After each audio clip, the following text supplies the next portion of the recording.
Bienvenidos mis hermanos y hermanas. Doy gracias al Señor por esta nueva oportunidad que nos da. Vamos a empezar un nuevo curso.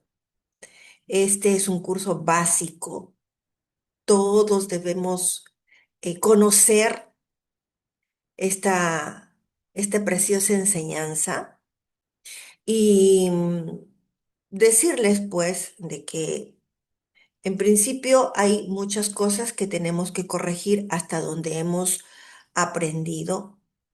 Quizás hay cosas que por primera vez lo escuchamos o no lo hemos entendido, pero le pido al Eterno que podamos entenderlo después de el desarrollo de esta enseñanza.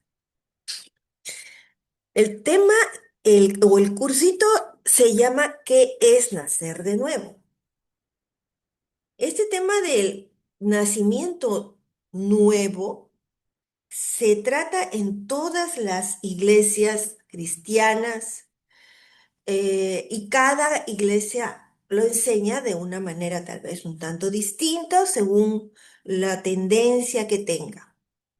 Por eso, en esta primera sesión vamos a desarrollar tres conceptos.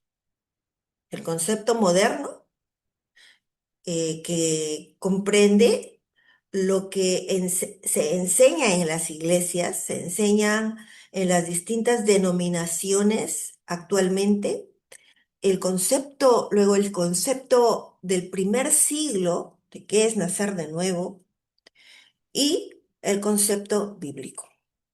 Bien, vamos a empezar entonces, y vamos a empezar con un punto que es muy importante. ¿Qué es un dogma?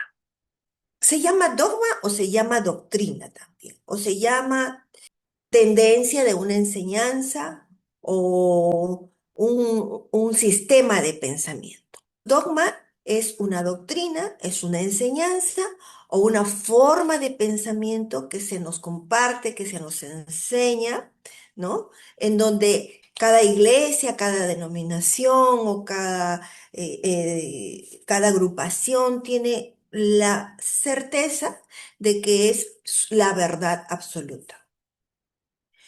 Ahora, estos dogmas, estas enseñanzas o estas filosofías se pueden encontrar tanto en el ámbito religioso, social, científico, y son la base de esa ideología.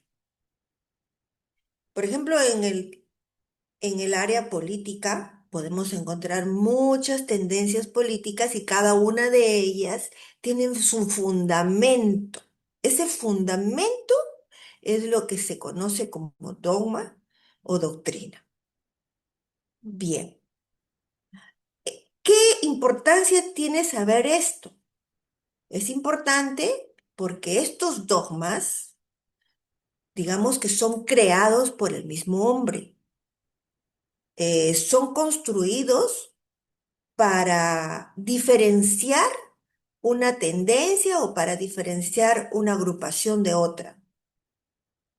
Por tanto, los dogmas, vamos a decir por lo general, yo diría totalmente, nos alejan de la verdad, de la verdad, de la verdad, la única verdad. Y sabemos quién es la verdad, Yeshua. Ahora, ¿qué decía Yeshua respecto a esto? Porque en el tiempo en que Yeshua estuvo en la tierra, también encontró dogmas. Veamos qué cosa nos dice Yeshua respecto a los dogmas. Pero antes que nada leamos esta parte. Dice, en lo que respecta a la fe, la mayor parte de las denominaciones se fundamentan en sus propios dogmas o formas de pensamiento. Entonces, veamos acá qué cosa decía el Señor respecto a los dogmas. Y vamos a leer en Mateo 18, del 1 al 5.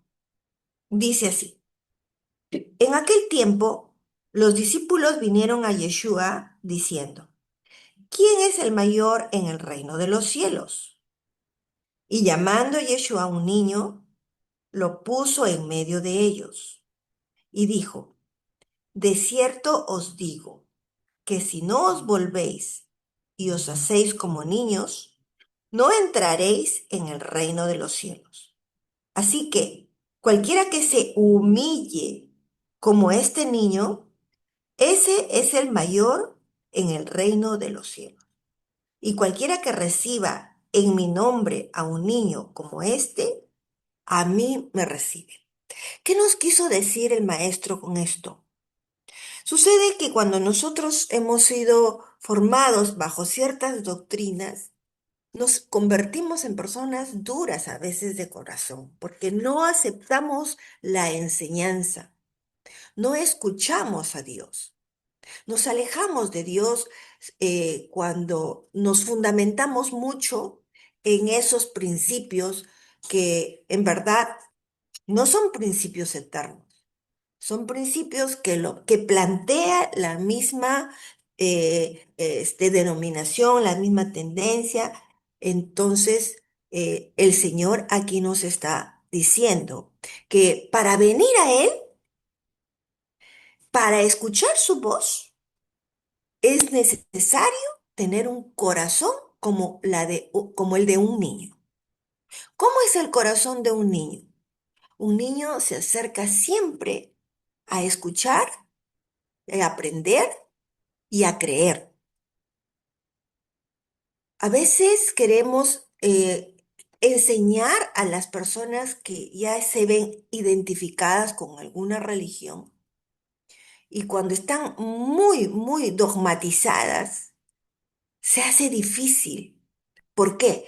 Porque se levanta el orgullo en el corazón, porque se tiene el deseo, esa persona tiene el deseo de defender su posición y no de escuchar.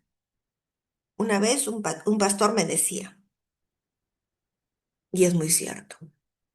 Me decía, Marita, el que abre la boca, cierra el oído.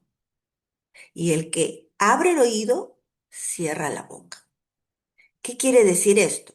Quiere decir que si quieres acercarte como un niño, tienes que cerrar la boca y abrir el oído para poder escuchar, para poder recibir. Porque si no venimos con ese corazón dispuesto a escuchar, entonces nos vamos a convertir en personas necias y eh, no vamos a sacar provecho de una conversación o inclusive de la lectura de las escrituras. A veces estamos con nuestros propios pensamientos y queremos ajustar las escrituras a nuestra doctrina. Y no es así. Es la escritura que tiene la prioridad. ¿Y quién es la escritura? ¿Quién es la palabra?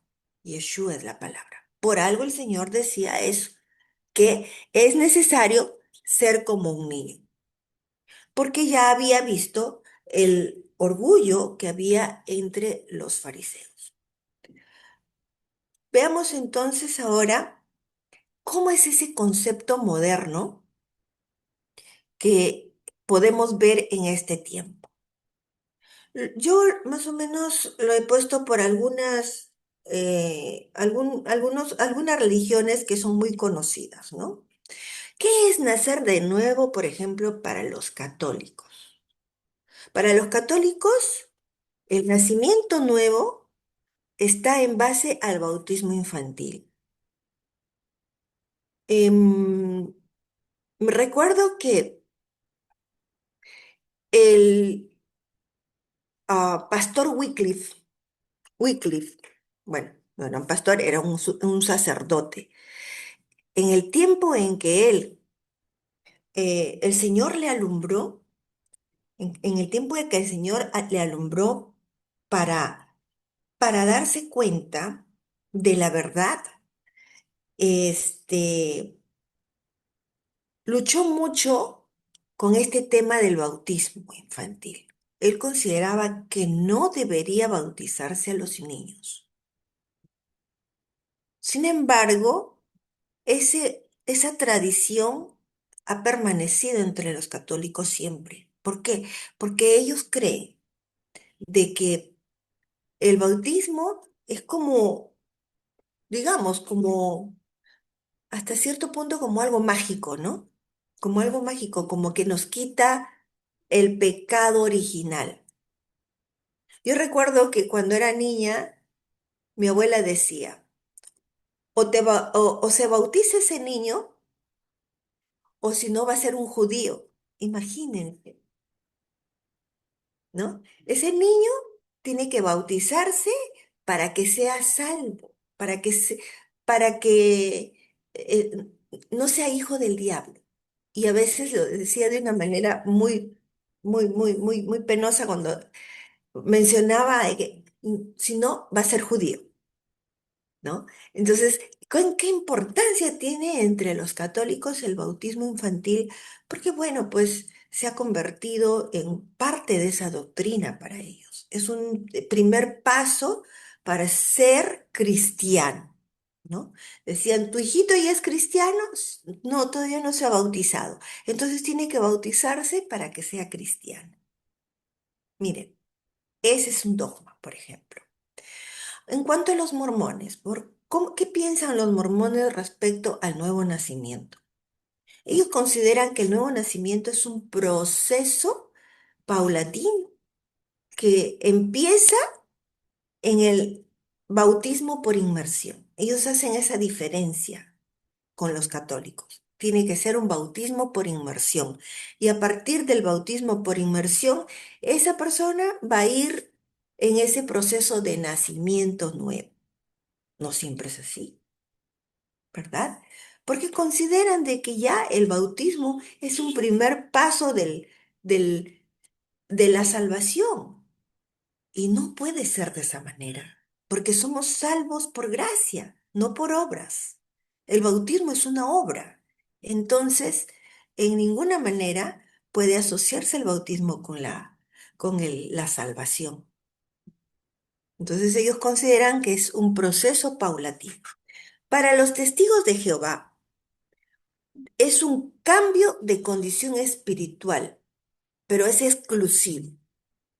No todos los que leen las escrituras tienen ese nuevo nacimiento para ellos. Es exclusivo para un grupo reducido de los 144.000. Esa es la forma como ellos piensan. Esa es la forma en que ellos creen, ¿no? Y en cuanto a los evangélicos, que muchos de nosotros hemos salido de entre ellos, es a partir de que se declara una oración de fe. Y esa oración de fe es dirigida, ¿no? Es dirigida, es piloteada por una persona, por un líder de la iglesia, ¿no? Por ejemplo, yo le comparto la palabra a alguien y la persona escucha con atención y le pregunta, ¿crees en esto? Sí, sí creo. ¿Crees en Jesucristo? Sí, creo. Muy bien. Repite conmigo, repite conmigo. Eso es un rezo. En ninguna manera, en ninguna forma, las escrituras hablan de que tenemos que hacer repetir una oración a las personas para que tengan su nuevo nacimiento. Esto es lo que llamamos dogmas. Esto es lo que llamamos doctrinas o enseñanza de hombres. Veamos entonces ahora eh, una un importante encuentro, una importante charla entre dos maestros, entre Nicodemo y nuestro Señor. Vamos a leer en Juan capítulo 3. Es extenso, pero bueno, vamos a leer hasta una parte, ¿ya? Dice, Había un hombre de los fariseos que se llamaba Nicodemo, un principal entre los judíos. Ahí nomás. Dice que era un hombre de los fariseos que se llamaba Nicodemo, un principal entre los judíos. Menciona que era fariseo y que era principal. Importante para saber quién era Nicodemo, ¿ya? Dice, este vino a Yeshua de noche y le dijo, Rabí, sabemos que has venido de Dios como maestro, porque nadie puede hacer estas cosas, estas señales que tú haces, si no está Dios con él. Para los, para los fariseos habían, o bueno, para el entendimiento de ese tiempo, habían señales que definían cuando una persona era un hombre de Dios, era un profeta. Y Yeshua había cumplido con esas señales. Nicodemo las había observado, las había detectado en el Señor. Por esa razón, inquieto él, se acercó al Señor. Se acercó de noche. ¿Por qué? Porque tenía temor ser visto por sus compañeros. Sabemos de que los fariseos no llevaban a Yeshua. Y vamos a ver por qué. Ahora, en el verso 3 dice, respondió Yeshua y le dijo, de cierto te digo, que el que no naciere de nuevo no puede ver el reino de Dios. Nicodemo le dijo, ¿cómo puede un hombre nacer siendo viejo? ¿Puede acaso entrar por segunda vez en el vientre de su madre y nacer? Cuando hace esta pregunta, a nosotros se nos ha enseñado de que Nicodemo era un ignorante, que nunca había escuchado jamás aquella frase de nacimiento nuevo. No es así, no es de esa manera. Vamos a ver luego. Respondió Yeshua, de cierto te digo, que el que no naciere de agua y del Espíritu no puede entrar en el reino de Dios. Lo que es nacido de la carne, carne es, y lo que es nacido del Espíritu, Espíritu es.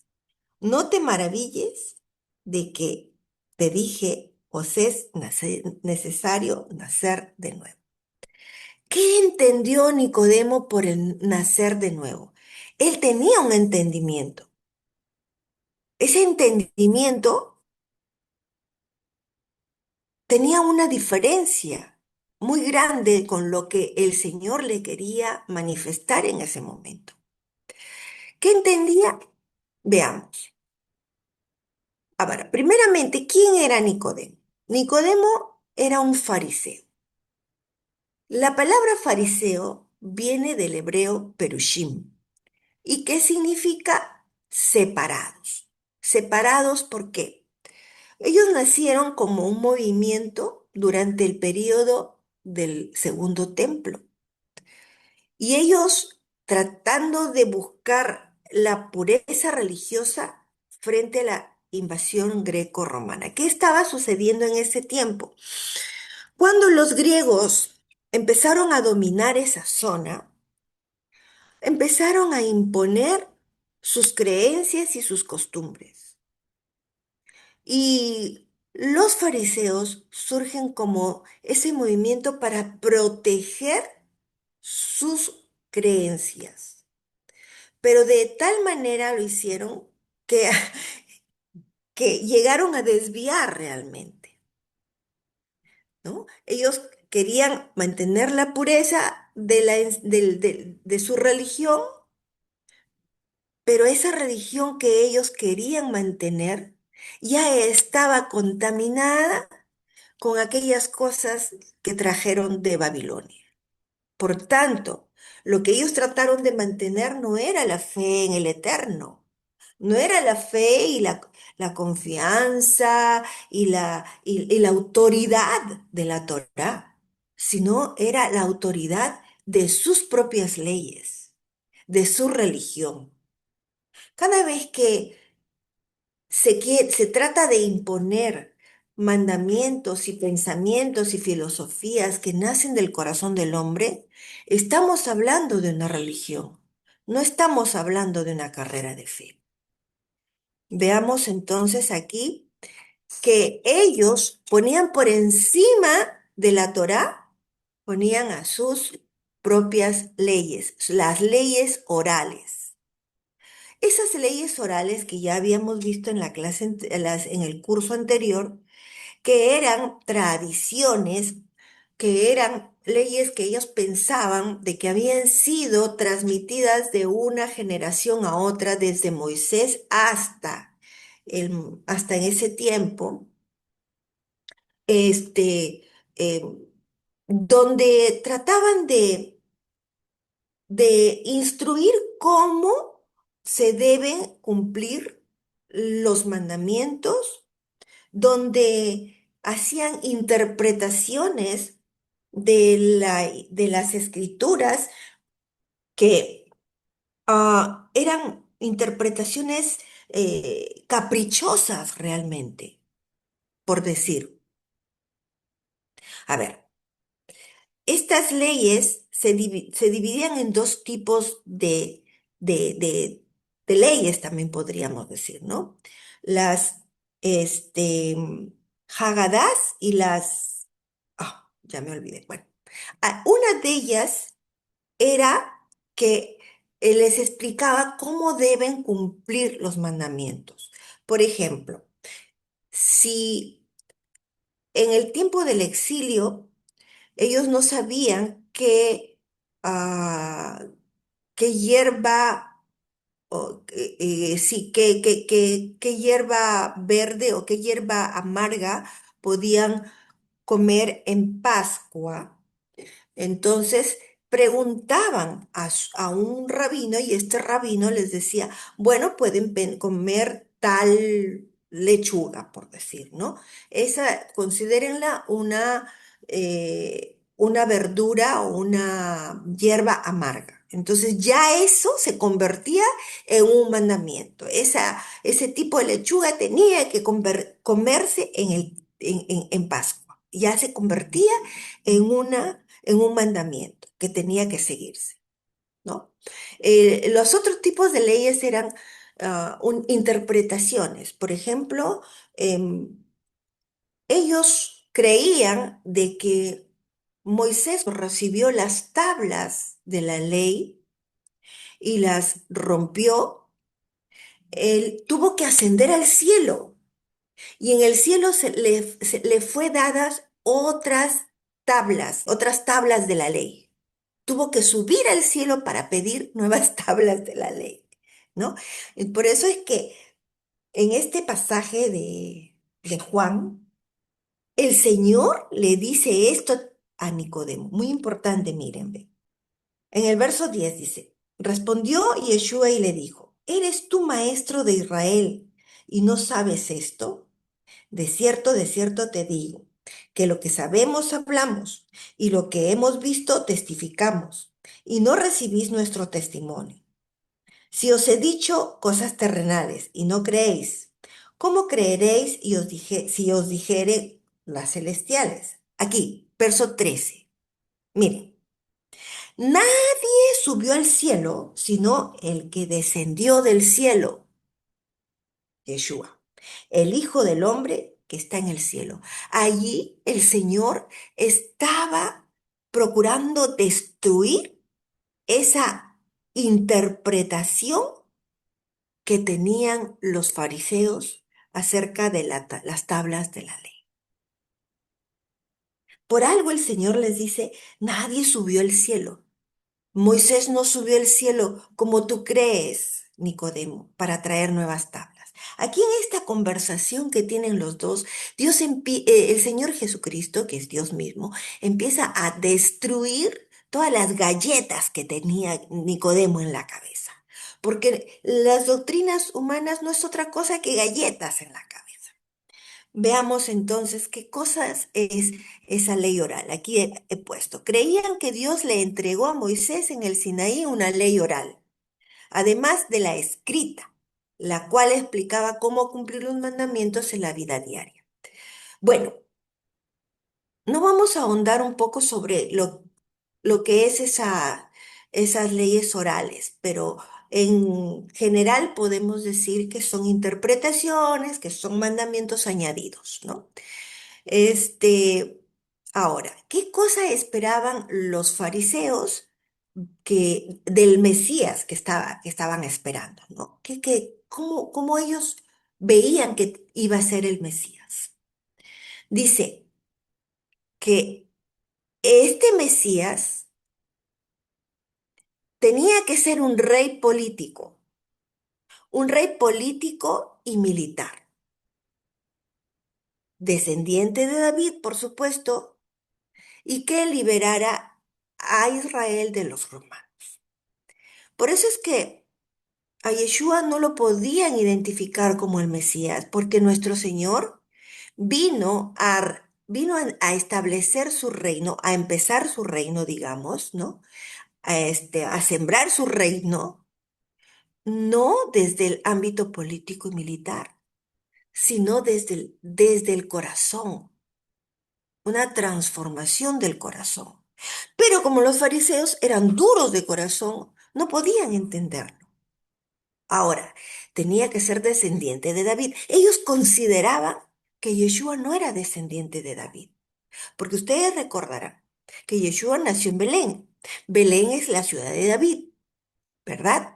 Pero José tuvo que sacar al niño de Belén y se lo llevó un tiempo a Egipto, ¿no? Y luego cuando regresó, se estableció en Nazaret.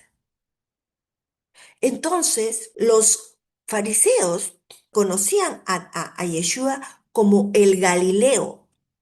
¿Por qué? Porque empezó pues su ministerio desde ahí, ¿verdad? Los primeros a quienes llamó fueron Galileos. Entonces ellos consideraban que él era, que venía de Galilea. Y Galilea, bueno, le llamaban Galilea de los gentiles, ¿no? Entonces ellos no creían de que Yeshua había nacido en la ciudad de David. Y menos creían que era un descendiente de David, porque creían de que Yeshua era hijo de un adulterio. Tantas cosas que ellos no podían entender. Entonces, mirar al Señor en esa misión, en en ese ministerio, y lo que Él era en realidad, cómo se mostraba, pues no lo identificaban como el Mesías. Ellos esperaban un Mesías guerrero, que hiciera frente al dominio romano.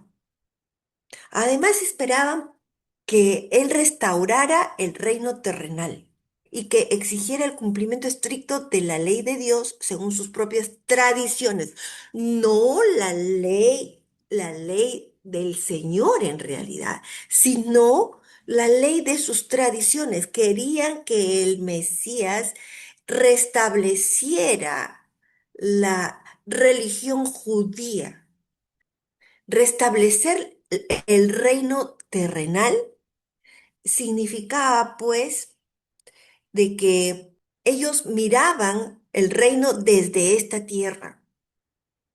Y hasta el día de hoy, ustedes pueden ver de que los judíos de religión, los judíos de Israel, eh, la mayor parte de ellos piensan en que este Israel de ahora, este Israel terrenal, es el que es el lugar y es ah, digamos, es el reino, ¿no?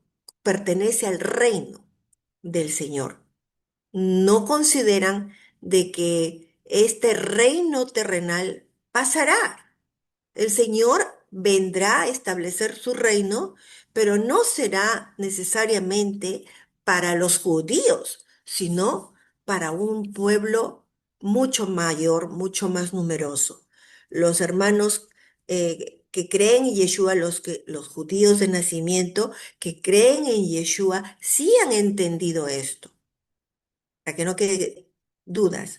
Los hermanos judíos que han recibido a Yeshua saben que el reino de Yeshua no es un reino terrenal, sino es un reino que viene del cielo, que viene de arriba. Continuamos entonces. ¿Cuáles eran las motivaciones de Nicodemo y, bueno, de sus contemporáneos, mejor dicho, de los fariseos? Los fariseos se orientaban hacia un poder político, hacia conseguir absolutamente el poder político del país y, sobre todo, alcanzar una ganancia personal, ganancia en todo sentido, ¿no? Ganancia personal en todo sentido, de poder y de dinero, de posición. Esa era la motivación mayor que ellos tenían, ¿no? El poder político y la ganancia es personal. Con respecto, lo que se opone a la ganancia personal es el interés espiritual. Y lo que se opone al poder político es la justicia y la misericordia. ¿Cuáles eran las motivaciones de Nicodemo? Pues probablemente él empezó a orientarse hacia la justicia y la misericordia y hacia el interés espiritual para poder acercarse a Yeshua. Esa fue la razón posiblemente que él buscó el momento para encontrarse con él. Bien, veamos. ¿Qué le dice el Señor a Nicodemo? Primero, ¿qué cosa le dice Nicodemo? Volvamos al versículo 4. Cuando el Señor le dice que es necesario nacer de nuevo, Nicodemo le dijo, ¿cómo? O sea, ¿cómo es posible, no? ¿Cómo un hombre, cómo puede un hombre nacer siendo viejo? ¿Puede acaso entrar por segunda vez en el vientre de su madre y nacer? Y es que esta pregunta, hermano, tiene sentido para Nicodemo. Aquí, vamos a saltearnos un ratito este versículo 10. Veamos aquí. Nicodemo tenía este concepto del nuevo nacimiento. Pensaba, porque así lo creían en ese tiempo, esto también es un dogma, esto es un dogma, creían que después del nacimiento natural, cada cambio en la vida significaba un nuevo nacimiento. El primero era pues el nacimiento natural, luego cuando el niño cumplía sus 13 años y hacía su bar mitzvah, en donde ese niño ya podía recitar la Torá completa y se hacía responsable de su propia vida espiritual. Él iba a elegir a qué rabino iba a seguir, a quién iba a ser su maestro o de quién él iba a ser discípulo. Y se sujetaba a las enseñanzas de su maestro. Y ya no dependía espiritualmente de sus padres. Antes de esta edad, él era enseñado por su padre, pero a partir de esta edad, ya él tenía un maestro. Recordemos que Pablo dijo, yo, fui criado a los pies de Gamaliel. Y cuando dice fui criado, es porque estaba reconociendo a un padre nuevo. Por algo el Señor decía, a nadie llamaréis padre, sino al que está en los cielos. Y ahí les estaba diciendo que no era correcto llamar padre a un maestro, a un rabino. ¿verdad? Y posiblemente de aquí también surgió la costumbre entre los católicos de llamar padre al sacerdote o párroco. Bien, am, si vemos el catolicismo, en el catolicismo vemos una mixtura de muchas creencias, ¿no? Vamos a ver mucha influencia romana y en cierto modo algunas influencias judías, ¿no? Bueno, pero ese no es el tema. ¿Cuál es el siguiente nacimiento según este concepto del primer siglo? La siguiente era cuando la persona experimentaba arrepentimiento, teshuvá, teshuvá o arrepentimiento. Este es un nuevo nacimiento, ¿no? Lo otro es cuando contraía matrimonio. ¿Por qué? Porque asumía nuevas responsabilidades. Su vida iba a cambiar, ya no iba a andar solo. Dependía de él una esposa, hijos. Por tanto, esto para ellos significaba un nacimiento nuevo. Y lo otro es convertirse en un maestro de la ley. Aquí encontramos a Nicodemo. Nicodemo había pasado por todos esos hitos espirituales y sociales del judaísmo. Es más, él era un principal en la sinagoga. ¿Qué significa un principal en la sinagoga? Significa que formaba parte del Sanedrín. El Sanedrín era, digamos, como una institución religiosa y política y militar para que gobernaba al pueblo. ¿Ya? Entonces, Nicodemo era pues digamos, un juez, era un político, ¿no? Tenía poder, un gran poder en el pueblo de Israel. Y por esa razón, él le dice, ¿acaso, ya, qué me toca? O sea, ya pasé por todo, ¿no? Ahora, qué más tengo que hacer? Lo único que me queda pensar es regresar al vientre de mi madre. ¿No? Ya llegué a la cúspide. Y el Señor le dice, eres tú maestro de Israel. Maestro de Israel quiere decir que tú enseñas las escrituras. Tú conoces la Torá. Tú recitas la Torá. Y no entiendes qué es esto, ¿no? Para esto, vamos a ir a ver cuál es ese concepto bíblico del nuevo nacimiento. El Señor le está diciendo, ¿acaso no sabes esto? Vamos al Salmo 2, verso 7. Dice, ahí habla David, ¿verdad? Claro, es un salmo mesiánico que se cumple en Yeshua, pero veamos primero literalmente. Vamos a buscarlo mejor. Salmo 2.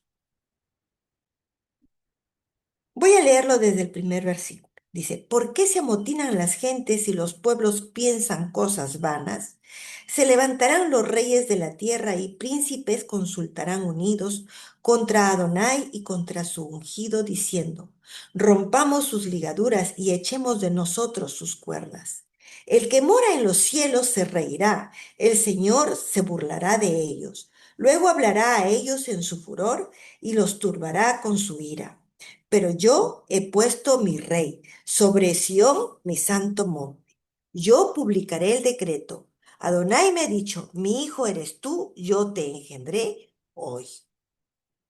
¿Acaso en ese momento David estaba naciendo? No. ¿Qué estaba pasando? El Señor estaba presentando a David como, como rey de Israel. Se amotinan las gentes. En el momento en que, bueno, sabemos que David fue ungido de muy jovencito, pero en este momento es que se llega a cumplir ese llamado que el Señor ya le había hecho de joven. En ese momento Dios lo estaba revelando al pueblo como el rey de Israel. En otras palabras, la palabra engendrar en este sentido está hablando, dice, yo te revelo hoy, yo te revelo hoy, yo te muestro hoy. Este pasaje lo vemos también en el libro de los Hebreos, en la carta a los Hebreos, en el capítulo 1, versos 1 al 5. Es precioso este pasaje, verdaderamente. Dice, Dios habiendo hablado muchas veces y de muchas maneras en otro tiempo a los padres por los profetas, en estos postreros días nos ha hablado por el Hijo, a quien constituyó heredero de todo y por quien asimismo hizo el universo, el cual, siendo el resplandor de su gloria y la imagen misma de su sustancia, y quien sustenta todas las cosas con la palabra de su poder, habiendo efectuado la purificación de nuestros pecados por medio de sí mismo, se sentó a la diestra de la majestad hecho en las alturas, hecho tanto superior a los ángeles, cuanto heredó más excelente nombre que ellos. Porque ¿a cuál de los ángeles dijo Dios? Jamás. Mi hijo eres tú, yo te he engendrado hoy y otra vez yo seré el padre y él me será hijo. ¿A quién era dirigida la carta de los hebreos? Al pueblo hebreo. Y el Señor estaba presentando a Yeshua como la imagen misma de su sustancia, el rey de Israel, aquel en el cual estaba toda autoridad. Y lo estaba presentando superior a los ángeles. Entonces, cuando dice yo te engendré hoy, también Dios está presentando a su Hijo, porque para este tiempo ya Yeshua había ascendido a los cielos, pero este era un testimonio para el pueblo hebreo de que Yeshua es el rey y que Yeshua es Dios, que Yeshua, porque dice acá, el cual siendo el resplandor de su gloria y la imagen misma de su sustancia. Cuando habla de resplandor, por ejemplo, es cuando nos miramos en un espejo.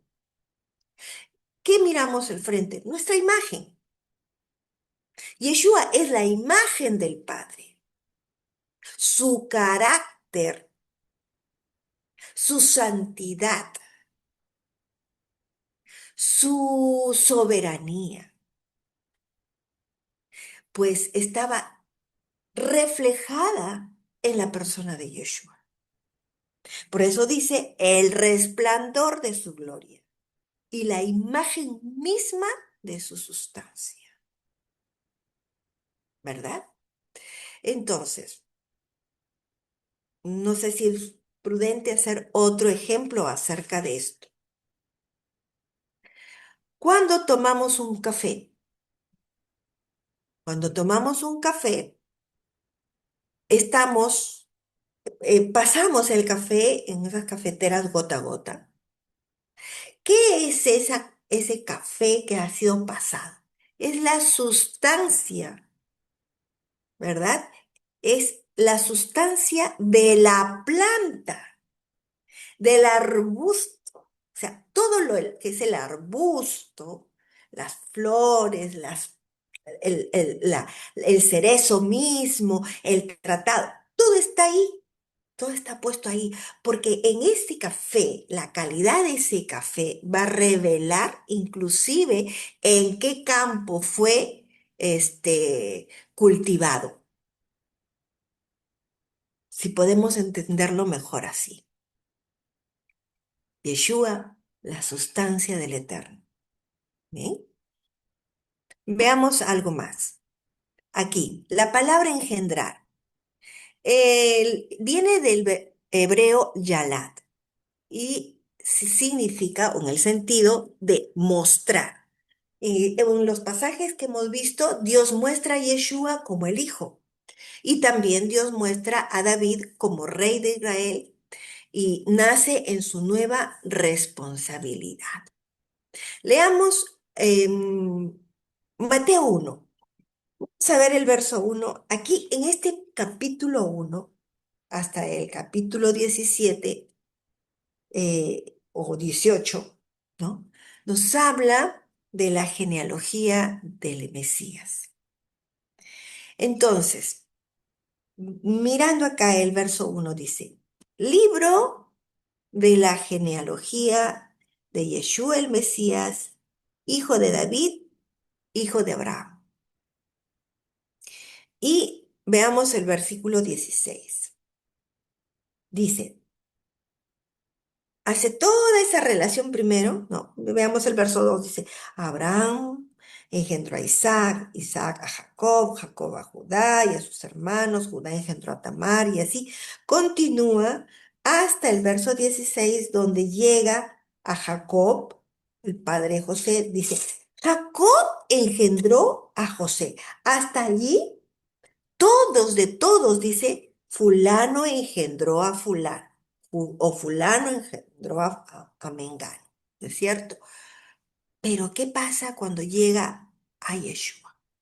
Dice acá, Jacob engendró a José, ahí no dice José engendró a Jesús, dice José, marido de María, de la cual nació Jesús llamado el Cristo. ¿Qué quiere decir? ¿Que solamente tomamos en cuenta a María? Entonces, ¿María engendró a Jesús? No. Sabemos nosotros bien de que María fue como una vasija. Ella no puso nada de sí en Jesús. Lo vamos a ver un momentito. Vale la pena hacerlo en Lucas. A ver, en Lucas, en el capítulo 1. ¿Ya? Vale la pena considerar esto. ¿Por qué? Porque se está diciendo que bien María, de la cual nació Jesús, porque otro dogma es que María fue inmaculada y que ella era la madre de Dios, ¿no? Tremendo error, porque Dios no tiene madre. Veamos por qué. Miren lo que dice, le dice el ángel a María. En el capítulo 1. En el verso 35, el ángel le dice, respondiendo el ángel le dijo, el Espíritu Santo vendrá sobre ti y el poder del Altísimo te cubrirá con su sombra, por lo cual también el santo ser que nacerá será llamado Hijo de Dios. Cuando dice el santo ser, está diciendo que ese ser venía sin mancha. Ese ser venía de, digamos, ah, venía en forma de hombre, no hombre, sino en forma de hombre, porque María no puso nada de sí en él. María fue podemos decir, un vientre de alquiler, por decirlo así. ¿Ya? Entonces, aquí en Mateo, volvamos a Mateo, en el verso 16, ya no dice que José engendró a Jesús. Y además, en el verso 18 dice, el nacimiento de Yeshua el Mesías fue así, estando desposada María su madre con José, antes que se juntasen, se halló que había concebido, no había engendrado, sino que había concebido del Espíritu Santo. El varón engendra, la mujer concibe. Entonces, esta mujer, había recibido esa simiente santa del Eterno. Por tanto, es el Hijo de Dios. María no es madre de Dios, es madre de Yeshua, es madre de Yeshua como hombre, pero no es madre de Dios. Veamos. Claro, eso es un misterio que vamos a ir descubriéndolo y vamos a ir entendiéndolo poco a poco.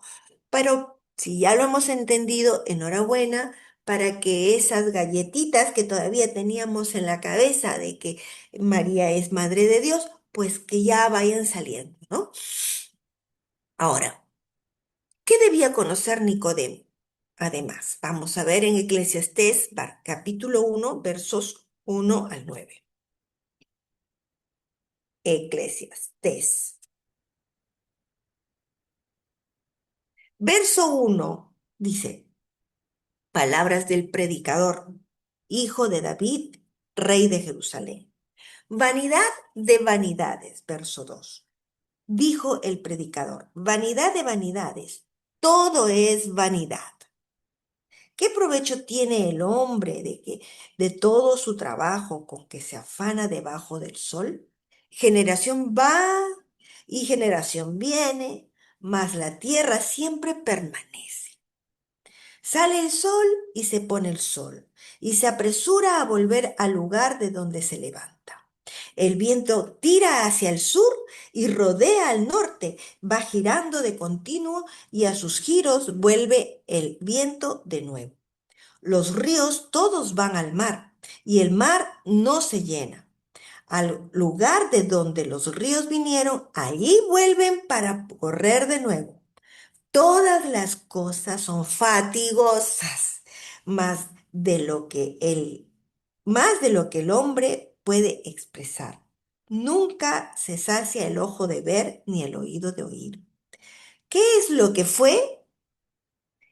Lo mismo que será. ¿Qué es lo que ha sido hecho? Lo mismo que se hará. Y nada hay nuevo debajo del sol. Esto, nada hay nuevo debajo del sol. Nicodemo debía recordar o entender que todas las cosas que están debajo del sol siempre son vanidad. Siempre es lo mismo. Incluso dice que son fatigosas. ¿Por qué son fatigosas? Porque a veces, no sé si hemos escuchado alguna vez mm, exclamaciones como que, ay, todos los días lo mismo, tengo que salir a trabajar o hacer el desayuno, venir, levantarme esto, comer y volver. Pues todo es fatigoso debajo del sol. No hay nada nuevo debajo del sol. Hay una canción de Steve Green que dice, más allá del sol, yo tengo un hogar, bello hogar, más allá del sol. No significa de que nosotros vamos a morir y vamos a ir al cielo. Vamos a ver qué es lo que nos quiere decir esa canción inclusive, ¿ya? Pero veamos primero, todas aquellas cosas que van debajo, están debajo del sol son fatigosas. En otras palabras, el maestro le estaba diciendo a Nicodemo, Nicodemo, ¿acaso no te das cuenta que aquello que tú conoces como nacimiento nuevo son cosas que están debajo del sol? Y que no hay nada nuevo debajo del sol, no hay nada nuevo. Recuerda, Nicodemo, Eclesiastés 1:9. Entonces, era eso lo que el Señor le quería decir. Vamos a ver qué cosa es vanidad aquí, en en la Biblia interlineal. Acá tenemos Hebel, Hebel, ¿ya? Es la número 1892. Esa es la palabra vanidad. ¿Qué significa? Vaciedad. ¿Por qué dice? Y el mar no se llena, porque dice, los ríos van al mar y el mar no se llena. Vaciedad. ¿Por qué no se llena el mar? porque esas aguas vuelven a evaporarse, vuelve a llover, vuelven a formarse los ríos, y en fin, es vaciedad. Vano, transitorio. Eso, todo lo que está debajo del sol es transitorio. ¿Y qué es nuevo? ¿Qué es nuevo para las escrituras? ¿Qué es nuevo para las escrituras, hermanas, para la Biblia? Nicodemo debía recordar esto. Nuevo es la palabra Hadash, ¿ya? Todo lo que es nuevo en la Biblia, todo lo que habla de nuevo, dice que viene de arriba. Todo lo que viene de arriba. Veamos algunos textos. Salmo 33, 3 dice, a ver, voy a leer desde el 1. Alegraos, oh justos, en Adonai. En los íntegros es hermosa la alabanza. Aclamad a Adonai con arpa, cantadle con salterio y decacordio.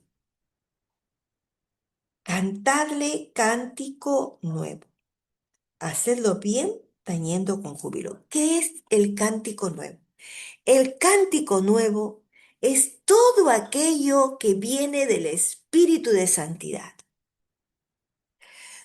El cántico nuevo puede ser una alabanza, mejor dicho, una canción, puede ser una canción, ¿no? No necesariamente una canción inventada, pero si el Espíritu de Dios pone en tu corazón palabras nuevas con alguna melodía, y en porque lo está poniendo Él, porque tú estás sintiendo ese éxtasis en Él, pues es cántico nuevo también. O puede ser una alabanza que conoces, pero la cantas con todo tu corazón de tal forma que hasta ni cuenta te das, pero ya te está chorreando las lágrimas. Pues eso es cántico nuevo. Cántico nuevo es hablar las maravillas de Dios. Cántico nuevo es tu caminar en santidad. ¿Por qué? Porque hay personas que te van a decir, no sé qué tienes tú, pero eso que tú tienes, eso lo quiero para mi vida. Eso es cántico nuevo, el testimonio que damos. Cántico nuevo es cuando tú estás leyendo las escrituras y despierta tu conciencia y sale de tus labios palabras de bendición al Señor. Es cántico nuevo. ¿De dónde viene ese cántico nuevo? Pues de arriba. Todo lo que es nuevo para las escrituras es aquello que viene de arriba. No estamos hablando, pues, de, no estamos hablando del firmamento, ¿no? Estamos hablando de las cosas espirituales. Vayamos a Isaías 65. Ahora nos habla de cielos nuevos.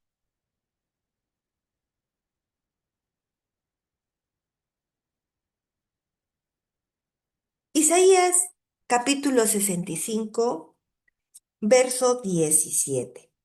Dice, porque he aquí que yo crearé nuevos cielos y nueva tierra, y de lo primero no habrá memoria, ni más vendrá al pensamiento. ¿De qué nos está hablando? De esa nueva Jerusalén que bajará de los cielos. Nuevos cielos y nueva tierra, ¿no? Es un mundo nuevo, una tierra nueva. ¿Mm? Entonces, lo mismo también encontramos en el capítulo 66, verso 22. Dice, porque como los cielos nuevos y la nueva tierra que yo hago permanecerán delante de mí, dice Adonai, así permanecerá vuestra descendencia y vuestro nombre, ¿no? Porque el Señor nos ha dado una vida nueva, el Señor nos ha dado una vida, la vida eterna. Y a todos a quienes tú hayas compartido estas preciosas maravillas, estas preciosas enseñanzas, pues es esa descendencia también que el Señor te da. ¿Ya? Estos son los otros textos que habla. Hay otros más, por supuesto. Ahora, hay tres palabras en el griego para referirse a nuevo. Está la palabra neos, que indica algo que es nuevo por ser reciente en el tiempo, fresco, pero necesariamente diferente en su esencia. Por ejemplo, cuando hablamos del neonato, ¿qué es un neonato? Es un niño recién nacido, es tierno, es fresco, ¿ya? Esto es la palabra neo, algo que por primera, algo que es nuevo en el tiempo, ¿ya? Este, mm, se ha querido, se ha querido enseñar de que el nuevo pacto es nuevo en el tiempo. Y en verdad no es esa la palabra correcta. No es neos para referirse al nuevo pacto. Vamos a ver qué palabra es la que se refiere al nuevo pacto. Hay otra palabra que es la palabra kainos, ¿no? Y que habla de un momento importante, ¿no? Un momento que sucede algo importante. Por ejemplo, vamos a ver un ratito algunos pasajes que apunté. A ver, nuevas criaturas. Somos nuevas criaturas. A ver, ¿dónde está? Yes.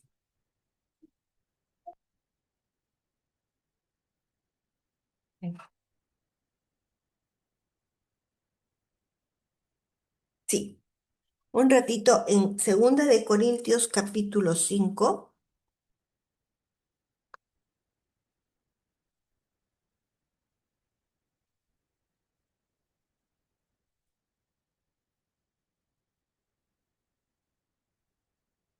Segunda de Corintios capítulo 5, ya, verso 17. Dice, de modo que si alguno está en Cristo, nueva criatura es. Las cosas viejas pasaron, he aquí, todas son hechas nuevas. Cuando nosotros hemos recibido la vida de Yeshua, hemos experimentado algo importante en nuestra vida. Algo que sucedió, ¿no? Y que por primera vez en nuestra vida, por primera vez, nunca antes había sucedido, ¿verdad?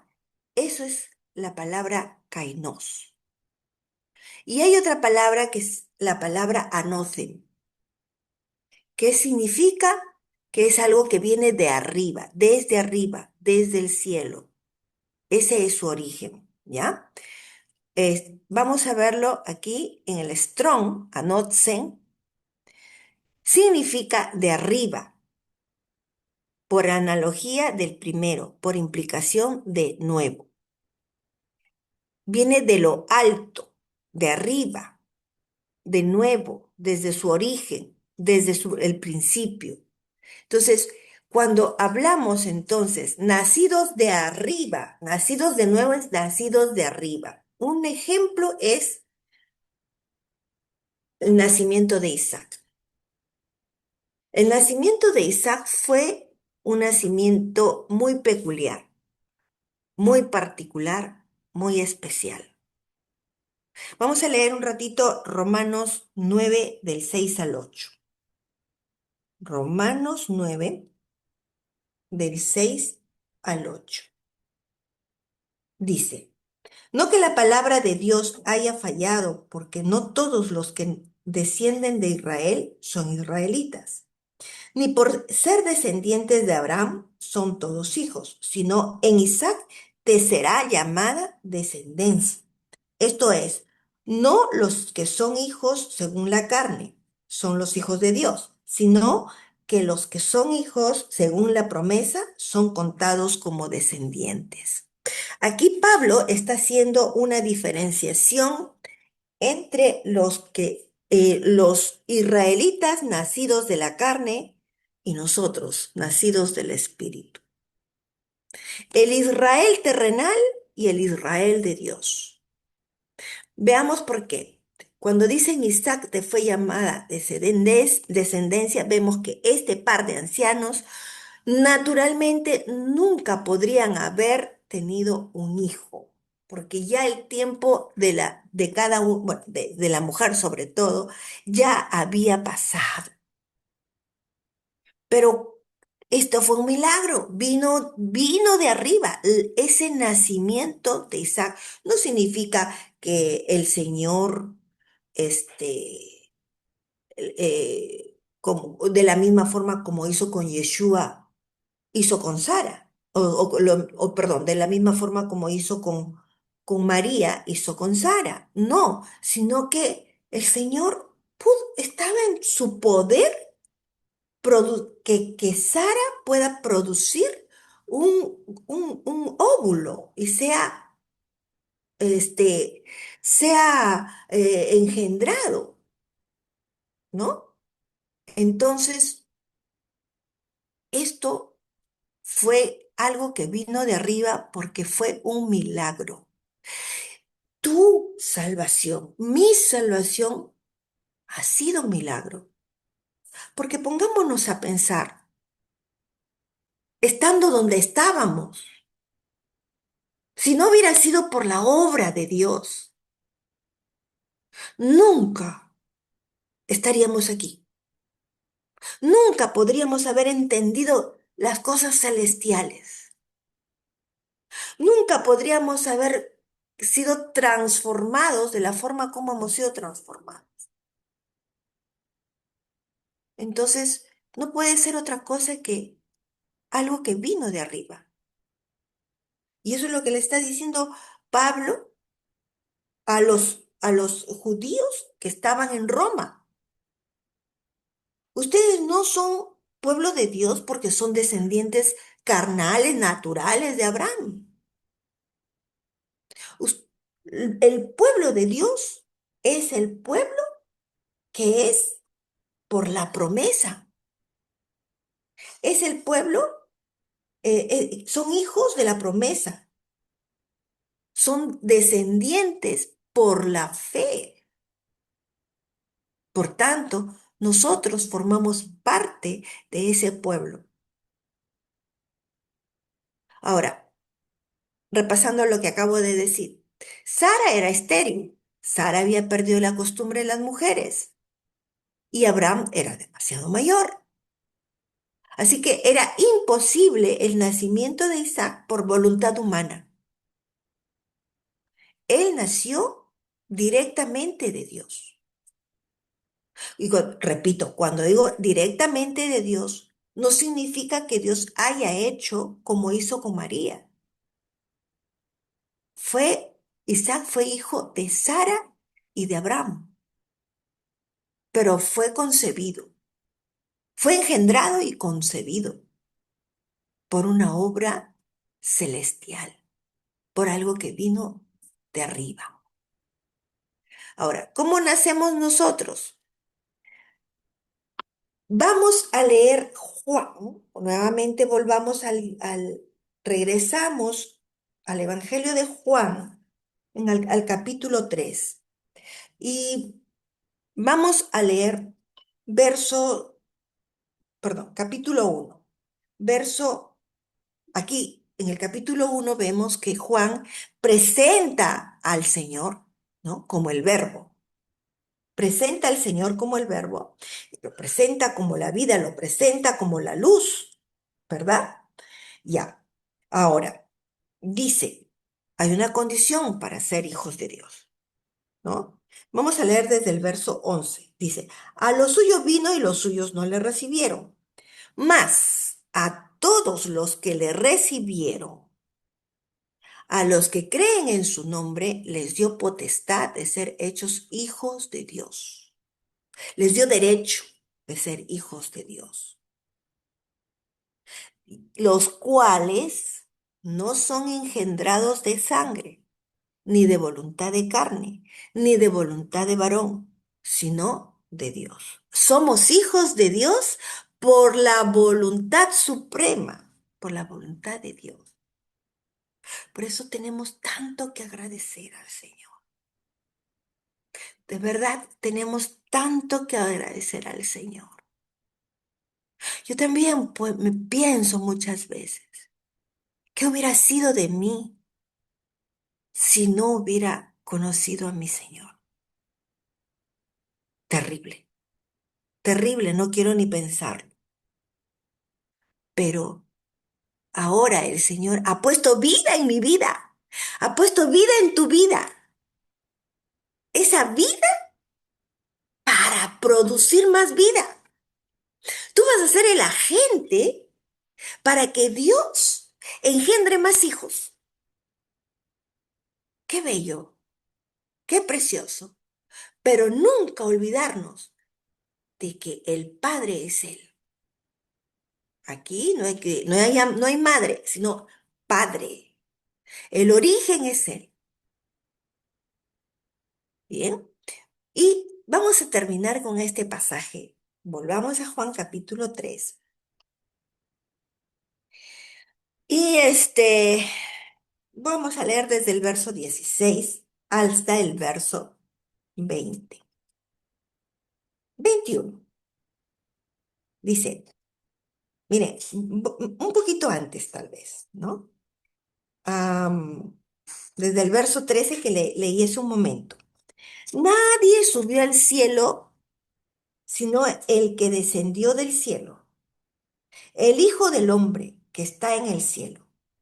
Y como Moisés levantó la serpiente en el desierto, así es necesario que el Hijo del Hombre sea levantado, para que todo aquel que en él cree no se pierda, mas tenga vida eterna. Desde ahí, miren, y es algo que se repite luego. Dice, verso 16, porque de tal manera amó Dios al mundo, que ha dado a su Hijo unigénito, para que todo aquel que en él cree no se pierda, mas tenga vida eterna.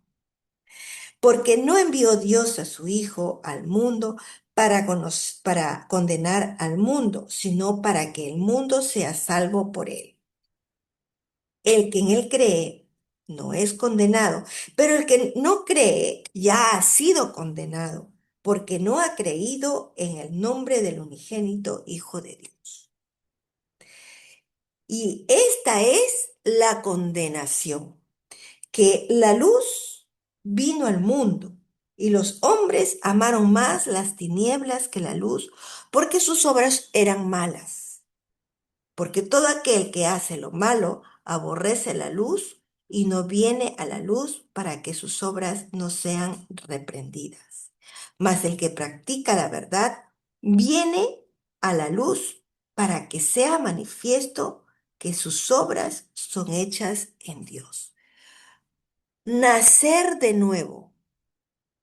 Estábamos en tinieblas. No veíamos, éramos ciegos, sordos, torpes. Andábamos perdidos,